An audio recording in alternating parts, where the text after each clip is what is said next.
Barry. Okay, I'm James. We met last time. Yep. Too often. Too often, unfortunately. Yeah. Any of the medications help at all? I still am in quite a bit of pain. Okay.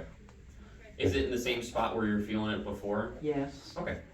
You know. And all the way down, just like before too. Okay. Like down this far. You know, people can have pain coming from different sources. A lot of times pain down the legs can be coming from nerve irritation. Your pain right here, what I was concerned about when we saw you earlier this week was something called a sacral insufficiency fracture. And that's exactly what your MRI scan showed. So it's, you have weak bone. You have weak bone, and people don't necessarily have to have an injury, but essentially you have like a stress fracture of your sacrum. Now, what to do about that? Well, if it's painful, for one of the things to do, sometimes time and nothing.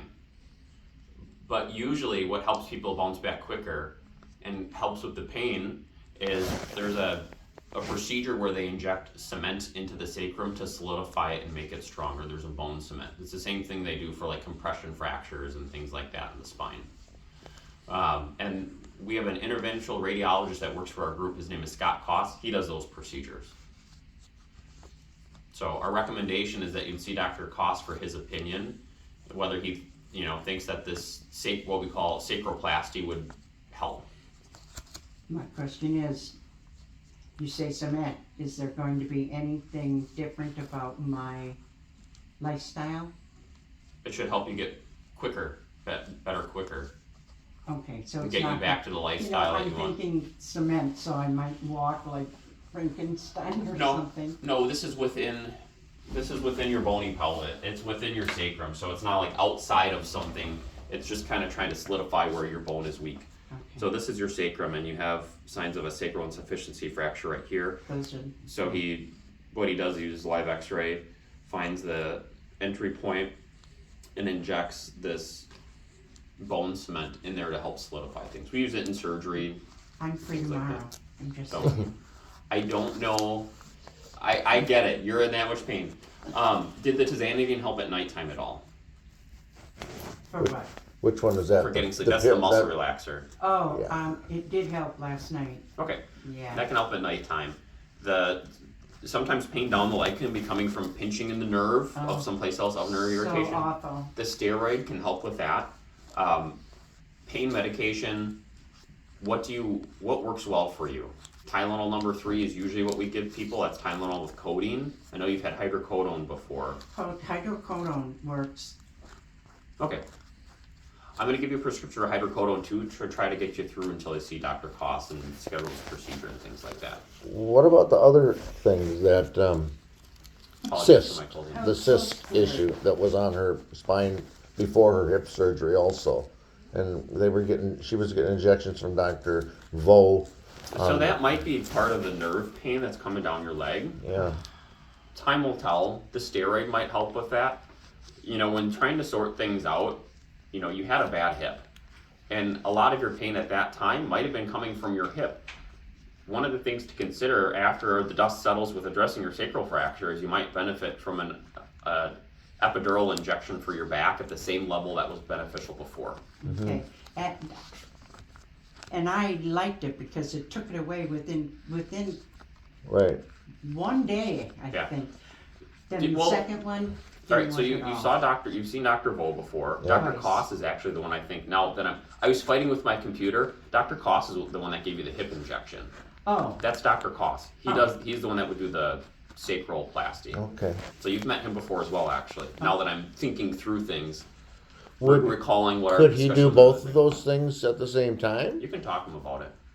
If he's the guy, I mean, and Yeah, there's he two does those areas. injections too. So Yeah. I'll let you talk to him. I'll let you sort that out.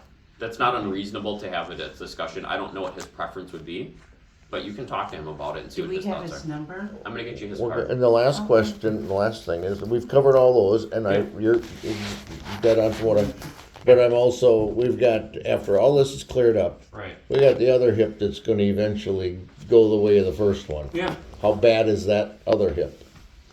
From what I recall from earlier this week, I would say you had kind of a moderate to severe arthritis. You still had what looked like some tread on the tire. The x-rays don't always Oh, tell. that's good. The x-rays don't always tell the story about, what we look at x-rays. So normally there's hip joint space, or any of our joints have space that you see on x-ray. That's not empty space. That's space that's covered by the soft surface cartilage that covers the ends of the bone. Yep. And what we see on x-ray is when that space is gone, we know that cartilage is gone. And that's what we refer to as bone-on-bone arthritis. Mm-hmm.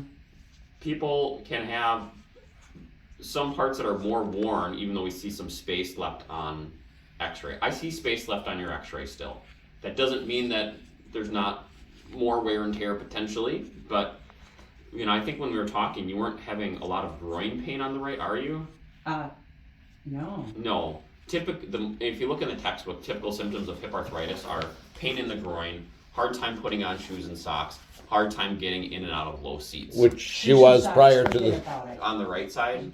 Yep. Yeah, that's coming from your hip I arthritis. pull my leg up. Yeah, so that's coming from your right side. So what I would say is I meant address to tell you that. address the sacrum first, with Dr. Koss. You can talk about the injection. Yep, Let the dust settle and see where things go. I agree. And see how your hip is feeling. The Thank number one reason to address your hip is pain. Yeah. The best surgery we have in orthopedics is hip replacement. Yep. For the relatively quick recovery people have and for the pain relief it can give people. And she knows that from this side, so that doesn't scare her so much. Right, yeah. But it's right now, Plus it only is a day surgery. you got a trifecta going on here, You right? got more than one, exactly. You have 3 different things that can be giving you a lot of grief right now. And 4 with me. he's the biggest. Yeah. So yeah, how sooner we let can- me get let's let hook up me with get my him. computer fired up. I was fighting with my computer so I can print out the prescription for you. I'm gonna get you Dr. Koss's card. I'll get the ball rolling for you, okay? Yeah, I mean, we'd hook up with him today if we could. I don't know if that's possible, No, but. that's not perfect. I don't think it's possible today, Yeah. but I'd schedule something next week. It's whenever he's available. That's Thank great. you. That's all good news. Well, I mean, none of it's good news, but it's better than